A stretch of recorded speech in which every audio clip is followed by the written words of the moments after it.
يا رب العالمين الله الله صل على طه الأمين الله الله في كل وقت وحين الله الله املأ قلبي باليقين الله الله ثبتني على هذا الدين الله الله واغفر لي فتنة ويكون الدين كله لله.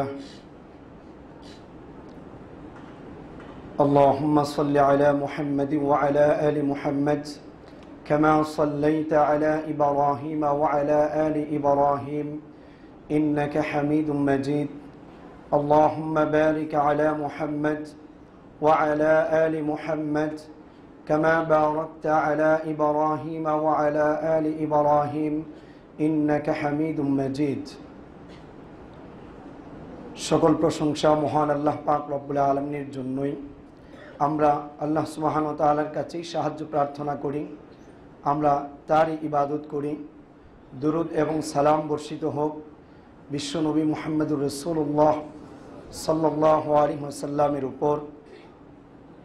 সমস্ত কথার ভেতর সবচেয়ে উত্তম কথা হলো, উত্তম কালাম হলো মহান আল্লাহ পাক রব্বুল আলামিনের কালাম, আল্লাহর কিতাব এবং যত হাদিস রয়েছে এবং হিদায়াতের পথ রয়েছে, সবগুলির ভিতর সবচেয়ে উত্তম হিদায়াতের পথ হলো বিশ্বনবী মুহাম্মদুর রাসূলুল্লাহ সাল্লাল্লাহু আলাইহি সাল্লামের দেখানো পথ এবং রাসূল সাল্লাল্লাহু আলাইহি সাল্লামের হাদিসগুলো।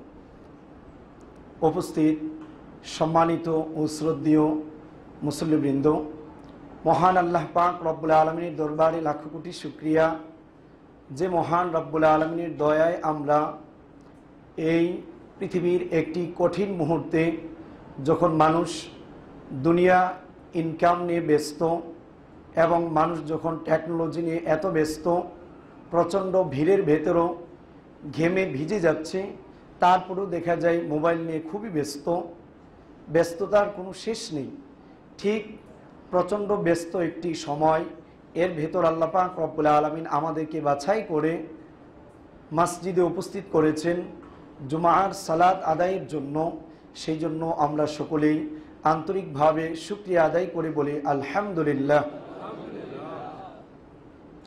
আসলে দিন সম্পর্কে জ্ঞান অর্জন করা, দিনের ইবাদত করার সুযোগ পাওয়া, এটা মহান আল্লাহ পাক রব্বুল আলামিনের দয়া ছাড়া অন্যভাবে এটা করা সম্ভব নয়। সেই জন্য রাসূল সাল্লাল্লাহু আলাইহি সাল্লাম আমাদেরকে একটি দোয়া শিক্ষা দিয়েছেন, যে দোয়াটিকে কানজুম মিন কুনুজিল জান্নাহ বলা হয়েছে। যে দোয়াটি হলো জান্নাতের যে ধনভাণ্ডার রয়েছে, সেই ধনভাণ্ডারের একটি সম্পদ, একটি কানজ, ধনভাণ্ডার বলা হয়েছে। আর সেই দোয়াটি আমরা সকলেই পারি, সেটি হলো লা হাওলা ওয়ালা কুওয়াতা। বলুন সবাই দোয়াটা কি? লা হাওলা ওয়ালা কুওয়াতা ইল্লা বিল্লাহ। অর্থ হলো লা হাওলা, কোনো অবস্থা নেই, ওয়ালা কুওয়াতা, এবং কোনো শক্তি নেই, অর্থাৎ কোনো অবস্থা নেই নেক কাজ সম্পাদন করার এবং খারাপ কাজ থেকে বিরত থাকার। কোনো শক্তি নেই নেক কাজ করার এবং খারাপ কাজ থেকে বিরত থাকার, ইল্লা বিল্লাহ। একমাত্র কার দ্বারা সেই শক্তি আমরা পাই? আল্লাহ পাক রব্বুল আলামিনের দ্বারা আমরা পাই। এই দোয়াটিকে মিশকাত আল মাসাবিহ এর জামিউদ দুআ অধ্যায়ে বলা হয়েছে কানজুম মিন কুনুজিল জান্নাহ। এটি হলো জান্নাতের একটি ধনভাণ্ডার। সুবহানাল্লাহ। সেজন্য আমরা এখানে যে উপস্থিত হয়েছি, এটা আল্লাহর দয়া হয়েছেন বিদায় আমরা পেরেছি, অন্যথায় এখানে উপস্থিত হওয়া সম্ভবপর ছিল না। আল্লাহ সুবহানাহু ওয়া তাআলা আমাদেরকে সর্বপ্রকার নেক কাজগুলো বেশি করে করার তৌফিক দান করুন। চলুন, আমরা গত সপ্তাহে আলোচনা করেছিলাম ফিতনা বিষয়ের উপর। মনে আছে না ভুলে গিয়েছেন? মনে আছে? মনে আছে তো সবার? ফিতনা একটি ইম্পর্টেন্ট বিষয়, খুবই গুরুত্বপূর্ণ একটি অধ্যায়। এই অধ্যায়টি পৃথিবীর এমন কোনো হাদিস গ্রন্থ পাবেন না যে হাদিস গ্রন্থে এই অধ্যায়টি উল্লেখ করা হয়নি। সেজন্য আমরা গত সপ্তাহে হাদিসের অনেকগুলো কিতাবের নাম বলেছিলাম। বিশেষ করে আমাদের কওমি মাদ্রাসায় মিশকাত একটি ক্লাস, যদিও সেখানে ওই কিতাবের নামে ক্লাসের নাম দেওয়া হয়েছে, সেখানে একটি হাদিসের কিতাব পড়ানো হয় মিশকাত আল মাসাবিহ। তারপর দারুল হাদিস, এই ক্লাসে পড়ানো হয় সহিহ বুখারী, সহিহ মুসলিম, তারপর সুনানে আবি দাউদ, সুনানে তিরমিজি, সুনানে ইবনে মাজা, সুনানে নাসাই, মুয়াত্তা মালিক, মুয়াত্তা মুহাম্মদ, তহাবি, এই কয়েকটি হাদিসের কিতাব আমাদের কওমি মাদ্রাসায় দারুল হাদিস এই ক্লাসে পড়ানো হয়। এই গ্রন্থগুলোর এমন কোনো গ্রন্থ বাদ নেই যেই গ্রন্থে ফিতনার কথা উল্লেখ করা হয়নি। বিশেষ করে 6টি কুতুবে সিত্তা যাকে বলা হয়, বুখারী, মুসলিম, আবু দাউদ, তিরমিজি, নাসাই, ইবনে মাজা, এর ভেতর ফিতনার অধ্যায় উল্লেখ করা হয়েছে। সেই জন্য ফিতনা একটি গুরুত্বপূর্ণ বিষয়, সেই সম্পর্কে জ্ঞান না থাকলে হতে পারে আমরা নিজেরাও ফিতনার ভেতর পড়ে যেতে পারি। সেই জন্য আমাদের মূল টার্গেট হলো ফিতনাকে জেনে সেই ফিতনা থেকে নিজেকে পরিষ্কার পরিচ্ছন্ন করে নেওয়া। এটাই হলো ফিতনা সম্পর্কে আলোচনা করার মূল কারণ। বুঝতে পেরেছেন কেন আমরা ফিতনা নিয়ে আলোচনা চালাচ্ছি? ক্লিয়ার? চলুন, গত সপ্তাহে আমাদের আলোচনা শুরু হয়েছিল ফিতনা শব্দটি দিয়ে। ফিতনা শব্দের কয়েকটি অর্থ বলা হয়েছিল।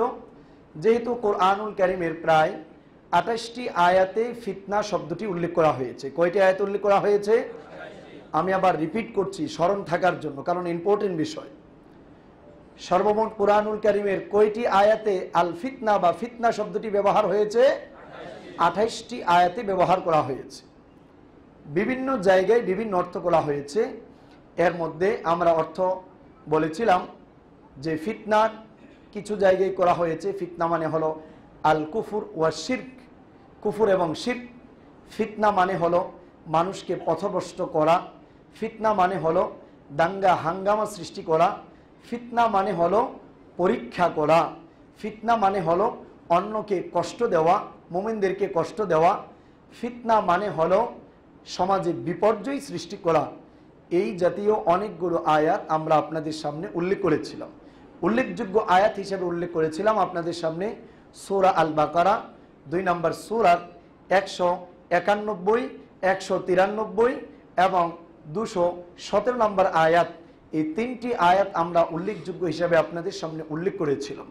মনে আছে না ভুলে গিয়েছেন? আমি কিন্তু বারবার আপনাদেরকে জিজ্ঞেস করছি, কারণ এটি ক্লাস। সারা সপ্তাহ আপনারা কোনো কিছু এত গুরুত্বভাবে শুনেন না, যেই আলোচনাটা জুমার দিন গুরুত্ব দিয়ে শুনে থাকেন। সেই জন্য এটা আমাদের স্মরণ থাকতে হবে। এই সাবজেক্টের উপর আমরা হাদিসের কিতাবে ফিতনা অর্থ কি করা হয়েছে, এমন একটি সিচুয়েশন, এমন একটি সময় যখন মানুষকে ওই কাজগুলো ইসলাম থেকে দূরে সরিয়ে দেবে, এটাই হলো হাদিসের ভাষায় ফিতনার অর্থ। সেই জন্য কিতাবুল ফিতানে মানুষকে যে বিভিন্নভাবে ইসলাম থেকে কোন কোন কাজগুলো বের করে দেবে অথবা প্রকৃত ইসলাম থেকে মানুষকে দূরে সরিয়ে দিবে, সেই কাজগুলোর কথা ওই হাদিসগুলোতে উল্লেখ করা হয়েছে। উল্লেখযোগ্য হিসাবে আমরা শুরু করেছিলাম হাদিসগুলোর মধ্য থেকে সহিহ মুসলিমের আরবিটার 384 এবং 386 নম্বর, এই দুটি হাদিস নিয়ে আমরা আলোচনা করেছিলাম। এবং দুটি হাদিসের বর্ণনাকারী হচ্ছেন রাসূল সাল্লাল্লাহু আলাইহি সাল্লামের সাহাবীদের ভেতর সবচাইতে ট্যানেল সাহাবী, সবচাইতে ইন্টেলিজেন্ট, সবচাইতে তথ্য যিনি বেশি সংগ্রহ করতেন, যাকে বলা হয়ে থাকে সিররুল আসরার, সিররুম মিন রাসূলিল্লাহি সাল্লাল্লাহু আলাইহি সাল্লাম, যাকে রাসূল সাল্লাল্লাহু আলাইহি সাল্লামের গোয়েন্দা প্রধান বলা হয়ে থাকে। এমন একজন সাহাবী যার নাম হলো হুযায়ফাতুল ইয়ামান রাদিয়াল্লাহু তাআলা আনহু, যেই সাহাবীর কাছে মুনাফিকদের লিস্ট নেওয়ার জন্য জানার চেষ্টা করতেন বিশ্ববরণ্য একজন খলিফাতুল মুসলিমিন, বিশ্বনবী মুহাম্মদুর রাসূলুল্লাহ সাল্লাল্লাহু আলাইহি সাল্লামের একজন গুরুত্বপূর্ণ সাহাবী হযরত ওমর ইবনুল খাত্তাব রাদিয়াল্লাহু তাআলা আনহু। উনি এসে এই সাহাবীকে জিজ্ঞেস করতেন মুনাফিকের লিস্ট কি, আমি কি মুনাফিকের কাতারে আছি না বাহিরে আছি, এইভাবে জানার জন্য সেই হুযায়ফাতুল ইয়ামান রাদিয়াল্লাহু তাআলা আনহুর কাছে জিজ্ঞেস করতেন। তিনি হলেন সেই সাহাবী। কি বুঝেন তাহলে? এই সাহাবী যে বর্ণনাগুলো দেবেন সেই বর্ণনাগুলোর গুরুত্ব বেশি হবে না কম হবে? অনেক বেশি হবে। এলাকার সবচাইতে ধনী শ্রেণীর লোক যদি এখানে এসে আলোচনা করে আপনাদের কাছে ভালো লাগবে, উনি আজকে কি কথা যেন বলে। অথবা অত্র এলাকার সবচাইতে বিজ্ঞ আলেম যিনি সত্য কথাগুলো বলেন, উনি এসে যখন আলোচনা করবে সবার মনোযোগ থাকবে, ওনার কথা খুব মূল্যবান, উনি কি বলেন শোনা দরকার, ঠিক না বে ঠিক? তাহলে যেই সাহাবীর কাছ থেকে অন্যান্য বড় বড় সাহাবীগণ খলিফাতুল মুসলিমিনগণ জানার জন্য যেতেন, সেই সাহাবীর আলোচনাটা আমরা মনোযোগ দিয়ে শুনবো নাকি মনোযোগ ছাড়া শুনবো? আল্লাহ পাক রব্বুল আলামিন আমাদের সকলকেই মনোযোগ সহকারে এই আলোচনাটি শোনার তৌফিক দান করুন। আমরা দুটি হাদিস উল্লেখ করেছিলাম,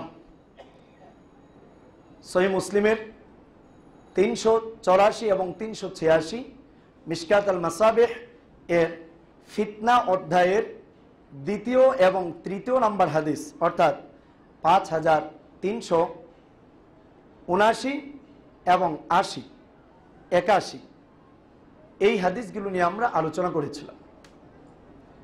এই দুটি হাদিসে ক্লিয়ার করা হয়েছিল ফিতনার প্রথম নাম্বার আক্রমণের স্থান হলো মানুষের কাল্ব। কোন জায়গা? ফিতনার আক্রমণের জায়গা মানুষের কাল্ব। এবং সেই ফিতনা ধারাবাহিকভাবেই মানুষের উপর আসতে থাকবে, বন্ধ হবে না। ফিতনার আক্রমণের পর মানুষের কাল্বগুলো দুই শ্রেণীতে বিভক্ত হবে। কয় শ্রেণীতে বিভক্ত হবে? দুই শ্রেণীতে বিভক্ত হবে। যে কাল্ব আইয়ু কালবিন উশরিবাত নুকিতাত ফীহি নুকতাতান সাউদা, যেই অন্তর ফিতনাকে কবুল করবে সেই অন্তরে একটি কালো দাগ পড়বে। কি দাগ পড়বে? কালো দাগ। মনে আছে? আমি কিন্তু স্মরণ করে দিচ্ছি, এটা গত সপ্তাহের আলোচনা। ওয়ামান আনকারাত, আর যেই অন্তর ফিতনা কবুল করবে না, অস্বীকার করবে, নুকিতাত ফি কলবিহি নুকতাতান বাইদা, তার অন্তরে একটি উজ্জ্বল শুভ্র দাগ পড়বে। ফাতাকুনু কালবাইন, সুতরাং মানুষের অন্তর তখন দুই শ্রেণীতে ভাগ হয়ে যাবে। অন্তর হবে কয় ভাগে বিভক্ত? ফিতনার সময় মানুষের অন্তর কয় ভাগে বিভক্ত হবে? দুই ভাগে বিভক্ত হবে। এক সাদা দাগওয়ালা উজ্জ্বল, আরেকটি হলো কালো। উজ্জ্বল দাগওয়ালা, যে উজ্জ্বল অন্তর ফিতনাকে কবুল করেনি, ফিতনা তাকে কিয়ামত পর্যন্ত কোনো ক্ষতি করতে পারবে না।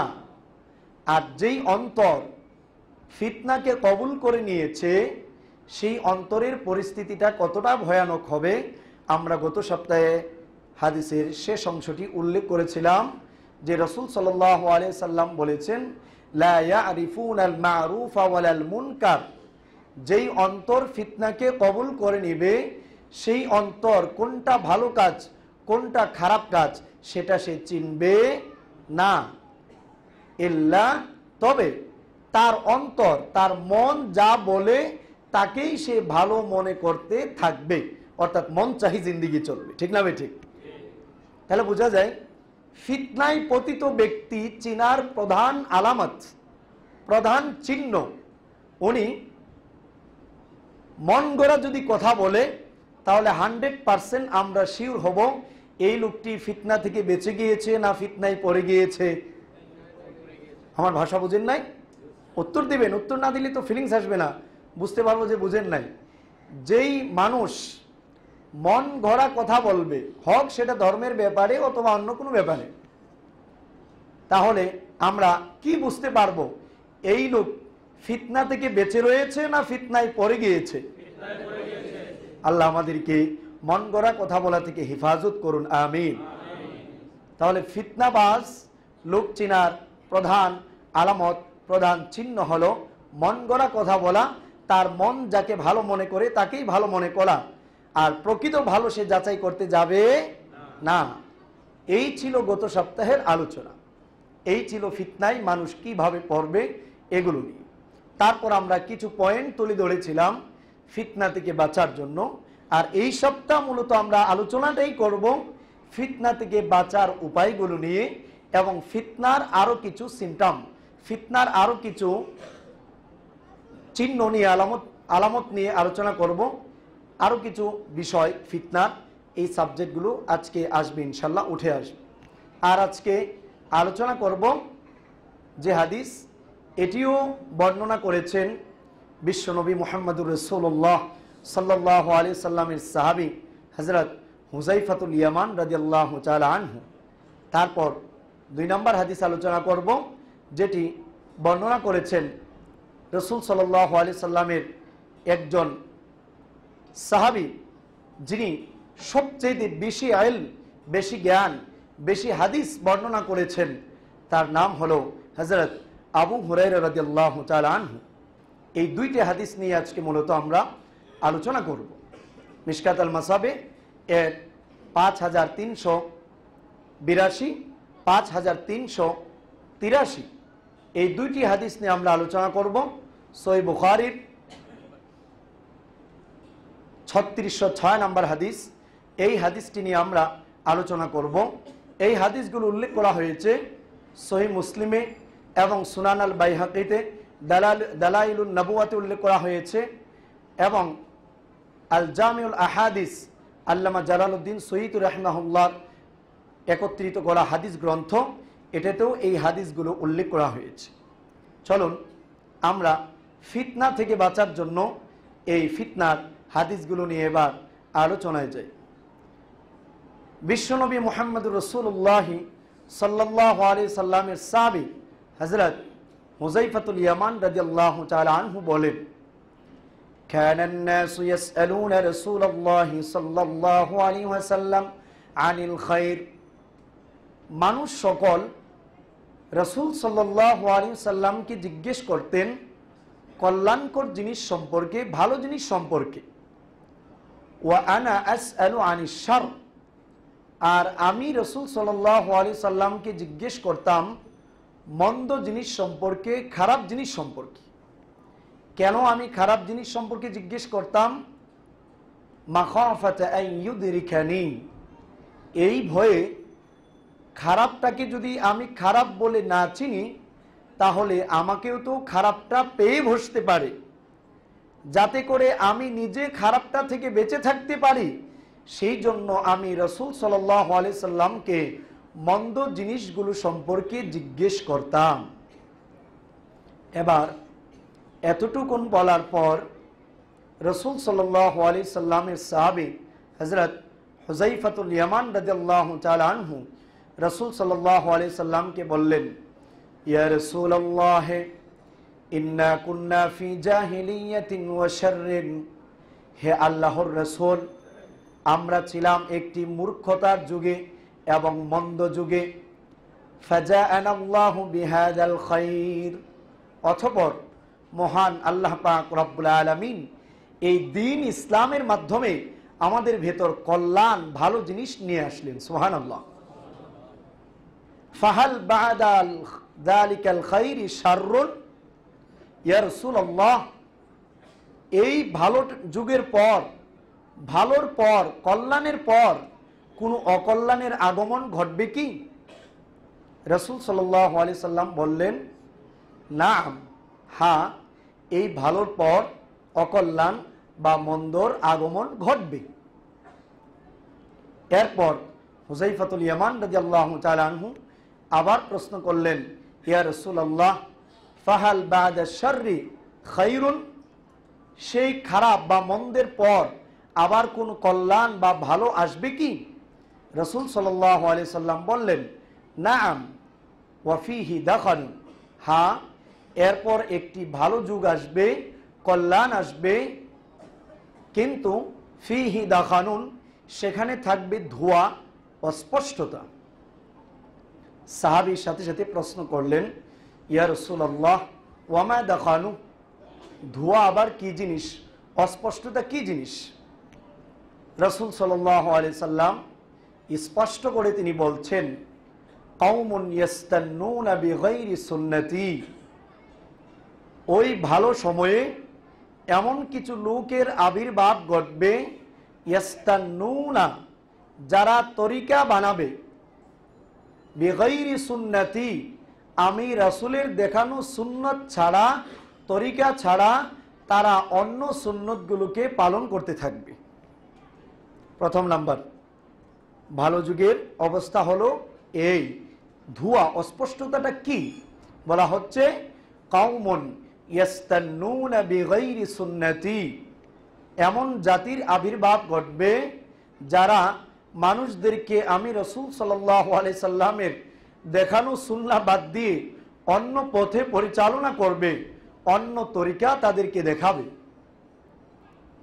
এরপর রাসূল সাল্লাল্লাহু আলাইহি সাল্লাম আরো দুটি বাক্য ব্যবহার করলেন, ইয়াহদুনা বিগাইরি হিদায়াতি, তারা মানুষদেরকে পথ দেখাবে, তরিকা দেখাবে, বিগাইরি হিদায়াতি, আমি রাসূল সাল্লাল্লাহু আলাইহি সাল্লামের দেখানো হিদায়াত বাদ দিয়ে অন্য হিদায়াত মানুষদেরকে দেখাবে, অন্য তরিকা মানুষদেরকে দেখাবে, অন্য পথ মানুষদেরকে দেখাবে। আমি যে হাদিসের তর্জমা করছি, শব্দের অর্থগুলো আপনাদের বুঝে আসছে নাকি আসছে না? এটা হাদিস, সহিহ বুখারীর হাদিস, মিশকাত আল মাসাবি এর কিতাবুল ফিতান অধ্যায়ের 4 নম্বর হাদিস। পরে দেখুন। এবার হুযায়ফাতুল ইয়ামান রাদিয়াল্লাহু তাআলা আনহু বললেন, ইয়া রাসূলুল্লাহ, ফাহাল বাদাল খায়র, সেই কল্যাণের পর আবার কোনো অকল্যাণের আগমন ঘটবে কি? রাসূল সাল্লাল্লাহু আলাইহি সাল্লাম বললেন, নাম, হ্যাঁ, সেই মন্দের পর, সেই ভালোর পর আবার আরেকটি মন্দ আসবে, অকল্যাণ আসবে, সেই ভালো সময়ের পর আবার একটি মন্দ সময়ের আগমন ঘটবে। দুআতুন ইলা আবওয়াবি জাহান্নাম, সেই সময়টি হবে এমন যখন তারা মানুষকে জাহান্নামের দরওয়াজার দিকে আহ্বান জানাবে। ফামান আজাবুহু ইলাইহি কাযাফুহু ফীহ, যারাই তাদের ডাকে সাড়া দিবে তারাই জাহান্নামের ভেতরে নিক্ষিপ্ত হবে। আবার বলছি শব্দগুলো, রাসূল সাল্লাল্লাহু আলাইহি সাল্লাম বললেন, হ্যাঁ, আরেকটি অকল্যাণের সময় আসবে, মন্দ সময় আসবে, যখন দুআতুন ইলা আবওয়াবি জাহান্নাম থাকবে, জাহান্নামের দরওয়াজার দিকে আহ্বান। ফামান আজাবুহু ফি ইলাইহি, যারাই তাদের ওই আহ্বানের দিকে সাড়া দিবে, কাযাফুহু ফি, তারাই জাহান্নামের আগুনে নিক্ষিপ্ত হবে। সাহাবী বললেন, ইয়া রাসূলুল্লাহ, সিফহুম লানা, আপনি আমাদেরকে তাদের বৈশিষ্ট্যগুলো বলে দিন, কারা মানুষদেরকে জাহান্নামের দরওয়াজার দিকে আহ্বান জানাবে। রাসূল সাল্লাল্লাহু আলাইহি সাল্লাম বললেন, হুম মিন জিলদাতিনা ওয়া ইয়াতাকাল্লামুনা বিআলসিনাতিনা, হুম মিন জিলদাতিনা, তারা আমাদের চামড়ার হবে, আমাদের মতোই মানুষ হবে, তারা আকাশ থেকে আগত অন্য কোনো প্রাণী হবে না। হুম মিন জিলদাতিনা, তারা আমার চামড়ার, আমাদের চামড়ার হবে, আমাদের জবান দ্বারা কথা বলবে। কি বোঝা যায়? আমাদের চামড়ার হবে, আমাদের জবান দ্বারা কথা বলবে, স্পষ্ট বুঝাই যায় কোরআন সুন্নাহর কথা বলবে, ঠিক না ভাই? ঠিক। এবং আকৃতিটা সেই আমাদের আকৃতির মতোই হবে, টুপিদারিওয়ালাই হবে, এটাই বোঝা যাচ্ছে এখান থেকে। এরপর রাসূল সাল্লাল্লাহু আলাইহি সাল্লাম বললেন, এই অবস্থা যখন হবে, হুযায়ফাতুল ইয়ামান রাদিয়াল্লাহু তাআলা আনহু তখন প্রশ্ন করলেন, ইয়া রাসূলুল্লাহ, আমরা যদি এমন সময়টা পেয়ে যাই, আমরা কিভাবে সেই ফিতনা থেকে বাঁচব, বাঁচার উপায়টা কি আপনি আমাদেরকে বলে দেবেন?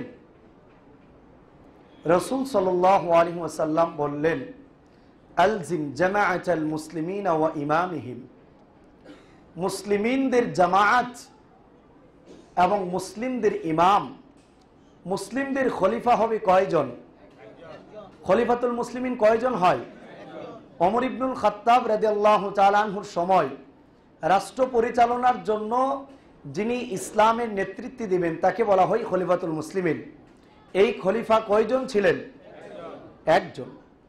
আর আমরা এখন সেই খলিফা ভুলে গিয়ে পীরের তরিকার খলিফা অভাব নেই, ঠিক না বে ঠিক? আবার অন্যদিকে যে দর্জি কাপড় সেলাই তাকে কি বলা হয়? খলিফা বলা হয়। খলিফা একটি বিশেষ শব্দ, পরিভাষা, যাহা শোনার সাথে সাথেই মুসলিমদেরকে স্মরণ করিয়ে দেয় যে তাদের একজন নেতা থাকবে যার হাতে মানুষ বায়াত দিয়ে তারা ইসলামের রীতিনীতি অনুপাতে চলাফেরা করবে। ইট ইজ খলিফা। এই জন্য রাসূল সাল্লাল্লাহু আলাইহি সাল্লাম বললেন, আলজিম জামাত আল মুসলিমিনা ওয়া ইমামিহিম, তোমরা মুসলিমদের জামাতকে আঁকড়ে ধরবে, লাজিম করে নেবে, অত্যাবশ্যকীয় করে নেবে, আঁকড়ে ধরবে, ওয়া ইমামিহিম, এবং মুসলিমদের ইমামকে, মুসলিমদের যিনি রাষ্ট্রপ্রধান খলিফাতুল মুসলিমিন উনাকে আঁকড়ে ধরবে, তার আনুগত্য করবে। এটা এই জন্য বললাম কারণ খলিফা বললে এখন আপনারা পরবর্তীতে যেহেতু এই শব্দের অনেক অর্থ চেঞ্জিং হয়েছে, বুঝতে পারেন যে এর মানে কি আমি কি কোন পীর সাহেবের খলিফাকে ধরব, এটা বুঝতে পারেন। সেই জন্য জিনিসটা ক্লিয়ার করে দেওয়া, নট আমাদের কোনো ওলামায়ে কেরামের বিরুদ্ধে আপনাদেরকে খেপানো। আল্লাহ সুবহানাহু ওয়া তাআলা আমাদের ওলামায়ে কেরামকে তাদের দায়িত্বগুলো কোরআন সুন্নাহ পড়ে আদায় করার তৌফিক দান করুন। এটা বলার পর সাহাবী হুযায়ফাতুল ইয়ামান রাদিয়াল্লাহু তাআলা আনহু বললেন, ইয়া রাসূলুল্লাহ ফাইন লাম ইয়াকুন যালিক, যদি সেই সময় মুসলিমিনদের কোনো খলিফা না থাকে, মুসলিমিনদের কোনো জামাত না থাকে, কোনো রাষ্ট্র না থাকে, তখন আমরা কি করব? রাসূল সাল্লাল্লাহু আলাইহি সাল্লাম বললেন, ফা'তাজিলাল ফিরাক কুল্লিহা, পৃথিবীর সমস্ত দল থেকে তুমি আলাদা হয়ে যাও এবং পাহাড়ের পাদদেশে বসবাস করো, যদিও তোমার দাঁতের মাড়ি দ্বারা সেই জায়গাকে কামড়ে ধরতে হয়, তারপরেও তুমি তাই করবে। এই হলো হাদিসের শেষ অংশ। এবার হাদিসটি আপনাদের সামনে ক্লিয়ার করছি। প্রথম হাদিসের অংশে ছিল হুযায়ফাতুল ইয়ামান রাদিয়াল্লাহু তাআলা আনহু মন্দ জিনিস সম্পর্কে জিজ্ঞেস করতেন, মন্দের ভেতর পড়ার জন্য না মন্দ থেকে বাঁচার জন্য? মন্দ থেকে বাঁচার জন্য। সেই জন্যই আমরা আলোচনার ভেতর প্রাসঙ্গিক হিসাবে বিভিন্ন সময় আপনাদেরকে কিছু বিষয় বলে দেই, কারণ ওইটা আপনাদের সামনে ভালো মনে হবে। মন্দটা যদি স্পষ্টভাবে না বলা হয়, সেই জন্য আপনাদেরকে ক্লিয়ার করে দেওয়া হয়। তারপর হাদিসের শুরু হয়েছে ইসলামের মাধ্যমে দুনিয়াতে কল্যাণের আগমন ঘটেছে, দ্বীনের মাধ্যমে কল্যাণের আগমন ঘটেছে। সুতরাং আপনিও যদি আমাদের সমাজে কল্যাণ চান, তাহলে কি প্রচার করতে হবে? বলুন, কি প্রচার করতে হবে? দ্বীন। কি প্রচার করতে হবে? দ্বীন প্রচার করতে হবে। কি প্রচার করতে হবে? নাকি কোনো ব্যক্তির তরিকা? কে বলুন? আল্লাহ এবং তার রাসূল বাদ দিয়ে অন্য কোনো ব্যক্তির তরিকা? কি প্রচার করব? দ্বীন। কারণ পরবর্তীতে যত ব্যক্তি এসেছে তার সব কথাগুলোই দ্বীনের অন্তর্ভুক্ত না, কিন্তু রাসূলুল্লাহ যা বলেছেন তার সবকিছু কি দ্বীনের বাহিরে না দ্বীনের অন্তর্ভুক্ত? ক্লিয়ার বিষয়টি? এখন আপনি বলতে পারেন, হুজুর কি আমাদের অনেক তরিকার উপর রাগা কি? না না, আমি আপনার কোনো তরিকার উপর রাগ করি নাই, কারণ আমি আপনাদের সামনে ক্লিয়ার করছি হোয়াট ইজ তরিকা। তরিকা আপনি কোনটা মানবেন সেটা আপনাদেরকে ক্লিয়ার করছি, কারণ আপনার নিজের মস্তিষ্ক দিয়েই আপনি চিন্তা করতে পারবেন এবং বিষয়গুলো এমন স্পষ্ট, আপনি নিজে মাদ্রাসায় গিয়ে আলাদা পড়ার প্রয়োজন হবে না। আপনার সামনে বিষয়টা এমনভাবে রাখা হচ্ছে যেন আপনার নিজের মেধা দিয়েই আপনি চিন্তা করতে পারেন। সেই জন্য কেউ পড়েন আর না পড়েন, একথা তো বুঝেন, রাসূল সাল্লাল্লাহু আলাইহি সাল্লাম যাহা বলেছেন তাহা শরীয়ত ছিল না শরীয়তের বাহিরে ছিল? তাহা দ্বীন ছিল না দ্বীনের বাহিরে ছিল? এর পক্ষে আমি আপনাদের সামনে প্রমাণ পেশ করতে পারি। মিশকাতুল মাসাবিহ এর 5300 নম্বর হাদিস, রাসূল সাল্লাল্লাহু আলাইহি সাল্লাম বলেছেন, লাইসা শাইউন ইউকাররিবুকুম ইলাল জান্নাতি ওয়া ইউবাঈদুকুম মিনান নার, এমন কোন জিনিস বাকি নেই যাহা তোমাদেরকে জান্নাতের কাছে নিয়ে যাবে এবং যেই কাজগুলো তোমাদেরকে জাহান্নাম থেকে দূরে সরাবে, ইল্লা কাদ বায়্যানতু লাকুম, তার সবগুলো আমি তোমাদেরকে বলে গিয়েছি। সুবহানাল্লাহ। তাহলে বলুন তো দেখি, রাসূল সাল্লাল্লাহু আলাইহি সাল্লাম দ্বীনের কোনো অংশ গোপন করে গিয়েছেন কি না? কোনোটাই তিনি গোপন করেননি, সবকিছু তিনি ফ্লাশ করে গিয়েছেন। এরপর তিনি বলেন, লাইসা শাইউন ইউকাররিবুকুম ইলান নার ওয়া ইউবাঈদুকুম মিনাল জান্নাহ, এমন কোন কাজ বাকি নেই যেই কাজগুলো তোমাদেরকে জান্নাত থেকে দূরে সরাবে আর জাহান্নামের কাছে নেবে, ইল্লা কাদ নাহাইতুকুম আনহু, তার সবগুলো আমি তোমাদেরকে নিষেধ করে গিয়েছি। সুবহানাল্লাহ। তাহলে বোঝা যায় শরিয়ার কোনো জিনিস গোপন। এবার যদি বলেন রাসূল সাল্লাল্লাহু আলাইহি সাল্লামের চাইতে পরবর্তী লোকদের তরিকা উত্তম, তাহলে দুইটার যে কোনো একটি বোঝা যাবে যে রাসূলুল্লাহ দ্বীন সম্পর্কে ভালো বুঝেন নাই, পরবর্তী লোকরা ভালো বুঝেছেন। নাউজুবিল্লাহ। এটা কি আপনারা বিশ্বাস করেন? সামনে কেউ বললে করবেন, কেউ করবে না। সেই জন্য আইম্মায়ে মুজতাহিদিনগণ, চারো ইমামের লাইফ হিস্ট্রি পড়ুন, ওনারা এগুলোকে ক্লিয়ার করে গিয়েছেন। আমাদের কওমি মাদ্রাসায় ইফতা বিভাগে পড়ানো হয় ফতোয়ার মূল নীতির উপর, তার নাম হলো উকুদ রাসমিল মুফতি, এবং ফতোয়ার তামরিনগুলো করা হয় সেই ফতোয়ায়ে শামি থেকে। এর দুটার ভিতরে উল্লেখ করা হয়েছে, ইদা সহাল হাদিস ফাহুয়া মাযহাবি, সহিহ হাদিস যদি পাও সেটি হলো আমি ইমাম আবু হানিফার মাযহাব। আমি যদি এমন কোনো কথা বলি, ইদা কুলতু কাওলান খালাফা রাসূলুল্লাহি সাল্লাল্লাহু আলাইহি ওয়াসাল্লাম, যেই কথাটি রাসূল সাল্লাল্লাহু আলাইহি সাল্লামের কথার বিপরীত, ফাতরুকু কাওলি, আমার কথাটাকে ছেড়ে দাও, ওয়া খুযু কাওলা রাসূলুল্লাহ সাল্লাল্লাহু আলাইহি সাল্লাম, আর রাসূলুল্লাহ সাল্লাল্লাহু আলাইহি সাল্লামের কথাটাকেই তোমরা গ্রহণ করো। এবার বলুন, যদি আমরা হাদিস পাই, তারপরে কি আমরা ইমাম এবং আইম্মে মুজতাহিদিনদের কোনো কথা যদি হাদিসের বিপরীত চলে যায়, আল্লাহ ওনাদেরকে জান্নাত নসিব করুন, তাহলে কি সেটার অনুসরণ করার জন্য আমাদেরকে আইম্মে মুজতাহিদিনগণ বলেছেন? বলেননি। সেই জন্যই ওনাদের স্টুডেন্টদের ভেতরেও অনেক বিষয়ে মতভেদ রয়েছে। বিষয়টি আপনারা ক্লিয়ার হয়েছেন কি না? একেবারেই ক্লিয়ার। সেই জন্য আমরা উল্লেখ করলাম যে দ্বীন প্রচার করতে হবে। কি প্রচার করতে হবে? দ্বীন প্রচার করতে হবে। একমাত্র সমাজে কল্যাণ এবং শান্তির আসার মূল উপাদান হলো দ্বীন। যেইভাবে রাসূলুল্লাহ সাল্লাল্লাহু আলাইহি সাল্লাম আসার পর দ্বীনের কারণে সমাজে কি এসেছিল? অশান্তি না শান্তি? শান্তি। এবার আপনারা কি বাংলাদেশে শান্তি চান না অশান্তি চান? যদি শান্তি চান তাহলে কোনো ব্যক্তির তরিকা প্রচার করবেন না দ্বীন প্রচার করবেন? দ্বীন প্রচার করবেন। তাহলে আমরা এটা ক্লিয়ার হলাম যে পরবর্তী রাসূলুল্লাহর পরে যত লোক এসেছে তাদের সব কথা দ্বীনের অন্তর্ভুক্ত নয়, কিন্তু রাসূল সাল্লাল্লাহু আলাইহি সাল্লাম যা বলেছেন তার সবগুলো কিসের অন্তর্ভুক্ত? তাহলে দ্বীন যদি প্রচার করতে যান পরবর্তী ব্যক্তির কথা দিয়ে প্রচার করবেন না রাসূল সাল্লাল্লাহু আলাইহি সাল্লামের কথা দিয়ে দ্বীন প্রচার করবেন? একেবারে ক্লিয়ার। এমন কেউ আছেন যে আমার কথা বুঝেন নাই? কেউ আছেন যে বুঝেন নাই? হাত তোলেন দেখি। বাহিরে কেউ আছেন যে আমার ভাষা বুঝেন নাই? না, এমন কোনো লোক দেখতে পাচ্ছি না। মাশাআল্লাহ, বুঝেছেন মনে হয়।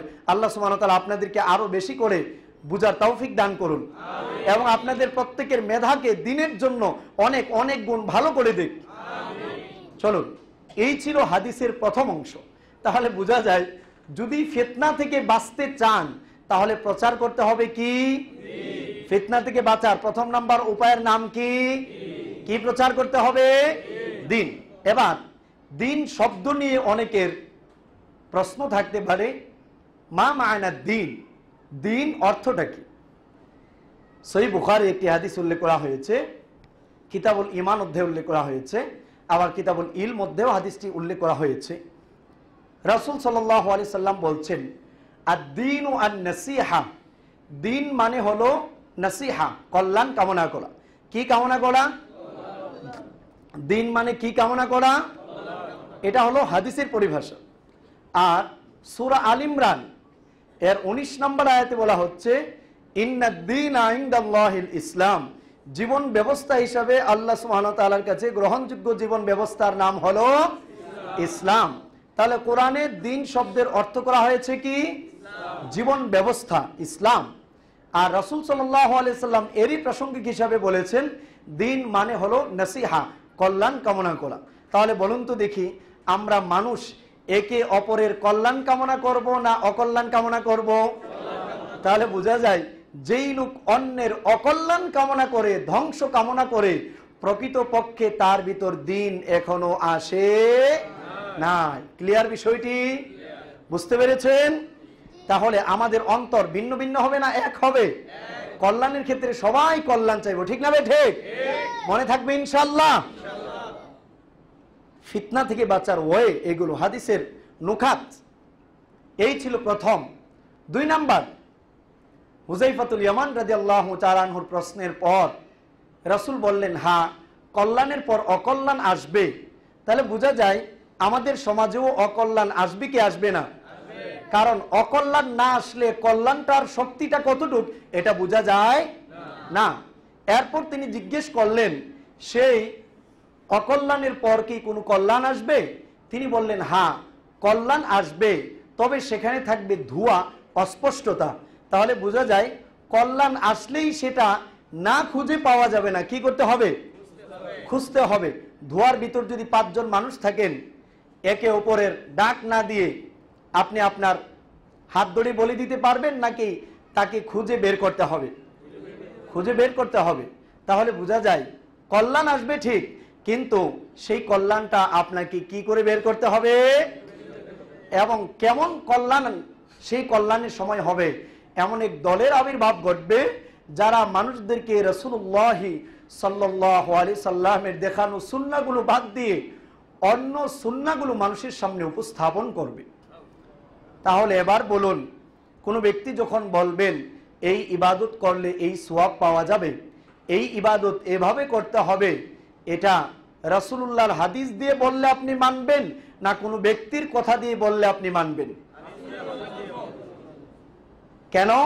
কারণ রাসূলুল্লাহ সাল্লাল্লাহু আলাইহি সাল্লাম এখানে চিনিয়েছেন এমন লোকের আবির্ভাব ঘটবে যারা আমি রাসূলের সুন্নাহ বাদ দিয়ে অন্য সুন্নায় মানুষকে পরিচালনা করবে, আমি রাসূলুল্লাহ দেখানো হিদায়াত বাদ দিয়ে অন্য পথে মানুষদেরকে পরিচালনা করবে। চলুন এবার আরেকটি হাদিস দেখে নিই। মিশকাত আল মাসাবিহ এর বাবুল ইতিসাম বিল কিতাবি ওয়াস সুন্নাহ অধ্যায়ে উল্লেখ করা হয়েছে, হযরত আব্দুল্লাহ ইবনে মাসউদ রাদিয়াল্লাহু তাআলা আনহু বলেন, খাত্তালানা রাসূলুল্লাহ সাল্লাল্লাহু আলাইহি সাল্লাম খাত্তান, রাসূল সাল্লাল্লাহু আলাইহি সাল্লাম একটি সুজা দাগ টানলেন। কি দাগ টানলেন? ওয়া খাত্তা খুতুতান আন ইয়ামানিহি ওয়া আন শিমালিহি, এবং রাসূল সাল্লাল্লাহু আলাইহি সাল্লাম ওই সুজা দাগের ডানে এবং বামে অনেকগুলো আঁকাবাঁকা দাগ টানলেন। অতঃপর তিনি সুজা দাগের উপর হাত রেখে বললেন, হাদা সাবিলুল্লাহ, এই যে সুজা দাগটি দেখতে পাচ্ছ এটি হলো আল্লাহ পাক রব্বুল আলামিনের দেখানো রাস্তা, সিরাতে মুস্তাকিম। সুবহানাল্লাহ। আর ডানে এবং বামে যত আঁকাবাঁকা রাস্তা রয়েছে এগুলোর ব্যাপারে তিনি বললেন, হাদিহি সুবুলুশ শায়াতিন, এই আঁকাবাঁকা রাস্তাগুলো হলো শয়তানের রাস্তা। আলা কুল্লি সাবিলিম মিনহা শাইতানুন, প্রত্যেকটি রাস্তার উপরই শয়তান বসা রয়েছে। তাহলে বোঝা যায় সোজা রাস্তা কয়টি? তাহলে তরিকা মূলত কয়টি নাকি একাধিক? ক্লিয়ার? প্রশ্ন আছে কারো আর? ক্লিয়ার? এরপর এটা ফিতনা থেকে বাঁচার উপায়, আপনাকে সুন্নাহ কোনগুলো এটা হাদিসগুলো পরে চিনতে হবে, ঠিক না? ঠিক। এটার মাধ্যমে আপনি ফিতনা থেকে বাঁচতে পারবেন। এরপর তিনি আবার জিজ্ঞেস করলেন, ওই কল্যাণের পর কি কোনো অকল্যাণ আসবে? রাসূল সাল্লাল্লাহু আলাইহি সাল্লাম বললেন, হ্যাঁ, অকল্যাণ আসবে। সে সময়ের অবস্থাটা হবে একজন মানুষ আরেকজনকে জাহান্নামের দরওয়াজার দিকে আহ্বান করবে। যারাই তাদের ডাকে সাড়া দিবে তারাই জাহান্নামে প্রবেশ করবে। এরপর তিনি জিজ্ঞেস করলেন তাদের বৈশিষ্ট্য কি। রাসূল সাল্লাল্লাহু আলাইহি সাল্লাম বললেন, তারা আমার চামড়ার হবে, আমার জবান দ্বারা কথা বলবে। আমাদের চামড়ার হবে, আমাদের জবান দ্বারা কথা বলবে। তাহলে কি বোঝা যায়? যে কোনো ব্যক্তি আপনাকে দিন সম্পর্কে বলুক, তা যদি হাদিস এবং কোরআন থেকে না হয় তাহা মেনে নেওয়া যাবে না। তাহলে যদি ফিতনা থেকে বেঁচে থাকতে চান তাহলে আমি বা যে কোনো আলেম যাই বলবে সব মেনে নেওয়া যাবে না। তবে যেই কথাগুলো কোরআন এবং সুন্নাহ থেকে হবে সেগুলো কি করতে হবে? মেনে নিতে হবে। তাহলে ফিতনা থেকে বাঁচার অন্যতম একটি ওয়ে হলো লাগাতার যে ব্যক্তি যাই বলবে তা গ্রহণ করা যাবে না। দেখতে হবে তিনি কোরআন সুন্নাহ থেকে বলেন কিনা। যদি কোরআন সুন্নাহ থেকে তার যতটুক কোরআন সুন্নাহর সাথে মিলবে ততটুক গ্রহণ করা হবে, আর যতটুক কোরআন সুন্নাহর সাথে মিলবে না ততটুক গ্রহণ করা যাবে না। বুঝতে পেরেছেন ফিতনা থেকে বাঁচার ওয়ে? এই ছিল এই হাদিসের মূল বক্তব্য। সহিহ বুখারী 3606 নম্বর হাদিস এবং মিশকাত আল মাসাবিহের ফিতান অধ্যায়ের 4 নম্বর হাদিস। এবার চলুন আরেকটি হাদিস দেখব। হযরত আবু হুরায়রা রাদিয়াল্লাহু তাআলা আনহু থেকে বর্ণিত ফিতনা থেকে বাঁচার জন্য আপনাকে কি করতে হবে। তিনি বলেন, ক্বালা রাসূলুল্লাহ সাল্লাল্লাহু আলাইহি ওয়াসাল্লাম বাদিরু বিল আ'মাল, তোমরা প্রচুর পরিমাণ ভালো কাজ নেক আমল করতে থাকো, ভালো কাজ করতে থাকো। ফিতানান কাকিতাইন মিনাল লাইলিল মুযলিম, সেই ফিতনার সময় আসার পূর্বে যেই ফিতনাটা হবে অন্ধকার রাত্রের অন্ধকার টুকরান নেই, অন্ধকার হবে। অন্ধকারে আলো ছাড়া কোনো জিনিস খুঁজে পাওয়া যায় না, এমন অন্ধকার হবে। সেই ফিতনার সময় তোমরা প্রচুর পরিমাণ নেক আমল করো, প্রচুর পরিমাণ নেক আমল করো। এরপর তিনি বললেন যে এমন একটা সিচুয়েশন হবে, ইউসবিহু মুমিনান ওয়া ইউমসি কাফিরান, মানুষ সকালবেলা মুমিন হবে, সন্ধ্যায় কাফির হয়ে যাবে। ওয়া ইউমসি মুমিনান ওয়া ইউসবিহু কাফিরান, সন্ধ্যায় মুমিন হবে, সকালবেলা কাফির হয়ে যাবে। কেন? পরের হাদিসের অংশে একটি চিহ্ন পাওয়া যায়। রাসূল বলছেন, ইয়াবিউ দীনাহু বিআরাদিন মিনাদ দুনিয়া, মানুষের অবস্থাটা হবে এমন, তারা তাদের দিনগুলোকে দুনিয়ার সম্পদের বিনিময়ে বিক্রয় করে দেবে। দিনকে কিসের বিনিময়ে বিক্রয় করবে? সম্পদের বিনিময়। টাকা আছে, ঈমান শেষ করে দেবে, ঈমান বিক্রয় করে দেবে। টাকা পাবে, সত্য কথা মানুষের সামনে বলবে না, খতম তাবিজ দাওয়াত মিলাদ বন্ধ হয়ে যাবে।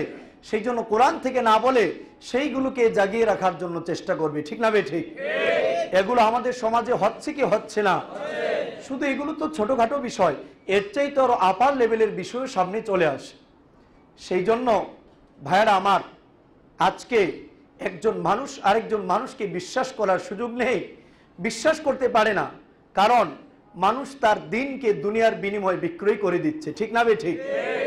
দুনিয়া পাওয়ার আশায় এমন অনেক বাংলাদেশের কওমি মাদ্রাসার অনেক উলামায়ে কেরামও, শুধু কওমি মাদ্রাসায় নয়, অনেক উলামায়ে কেরাম যারা দিন সম্পর্কে ভালোই জানতো, কিন্তু দুনিয়ার কারণে তারা দিনের পথ ছেড়ে দিয়ে দুনিয়ার পথটিকে প্রাধান্য দিয়েছে। ঠিক না বে ঠিক? আল্লাহ পাক রব্বুল আলামিন আমাদেরকে সেই সকল পথভ্রষ্ট আলেমদের থেকে বেঁচে থাকার তৌফিক দান করুন। সেই জন্য ভাইয়েরা আমার, কঠিন বাণী রয়েছে মহান আল্লাহ পাক রব্বুল আলামিনের।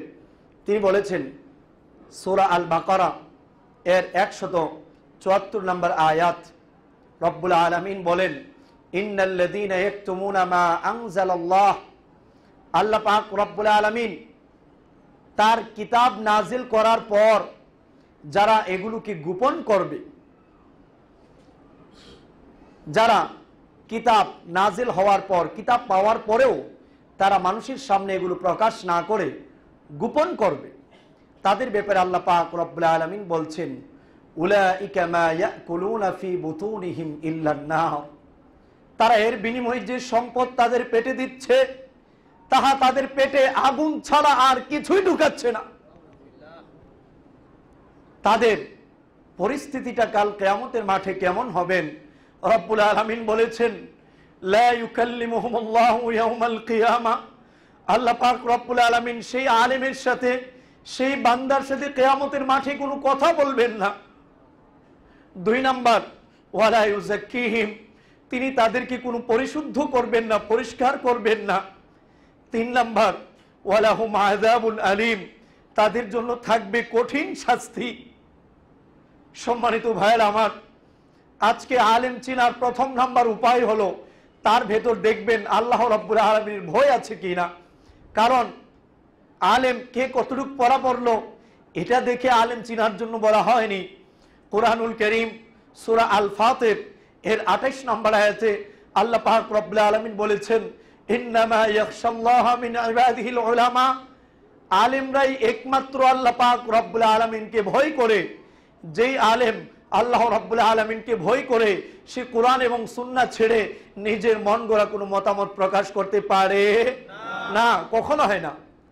সেই জন্য ভাইরা আমার, এই সময়টা হলো ফিতনার সময়।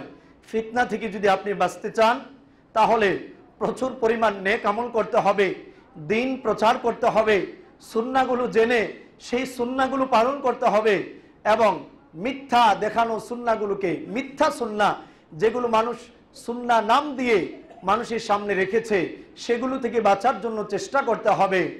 তারপর যদি কোনো ইসলামিক রাষ্ট্র থাকে, সেই ইসলামিক ইমাম থাকে, খলিফাতুল মুসলিমিন থাকে, তাকে আঁকড়ে ধরতে হবে।